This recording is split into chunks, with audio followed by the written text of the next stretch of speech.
Want to make your photos stand out with your iPhone's new Photographic Styles? Photographic Styles lets you customize the tone and warmth of your photos while keeping your natural skin tones intact. This guide will show you how to enable and use this feature for your perfect shot. Let's get started. Step 1. Open the camera app. Ensure you're in photo mode. Step 2. Access Photographic Styles. Tap the arrow at the top of the screen or swipe up in the camera app to reveal additional options. Look for the Photographic Styles icon. It looks like 3 cards stacked. Tap the icon to enter the Styles menu. Step 3. Choose a style. Now swipe left or right and go through the styles.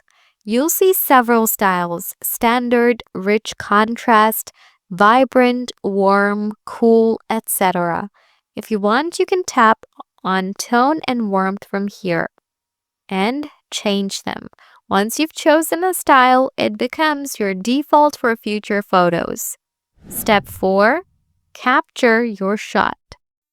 Frame your subject and tap the shutter button. Your selected style will apply automatically.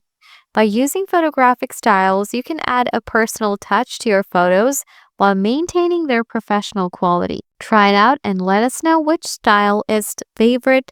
Don't forget to like and subscribe for iPhone photographic tips. As always, thanks for watching and I'll catch you in the next one. Take care.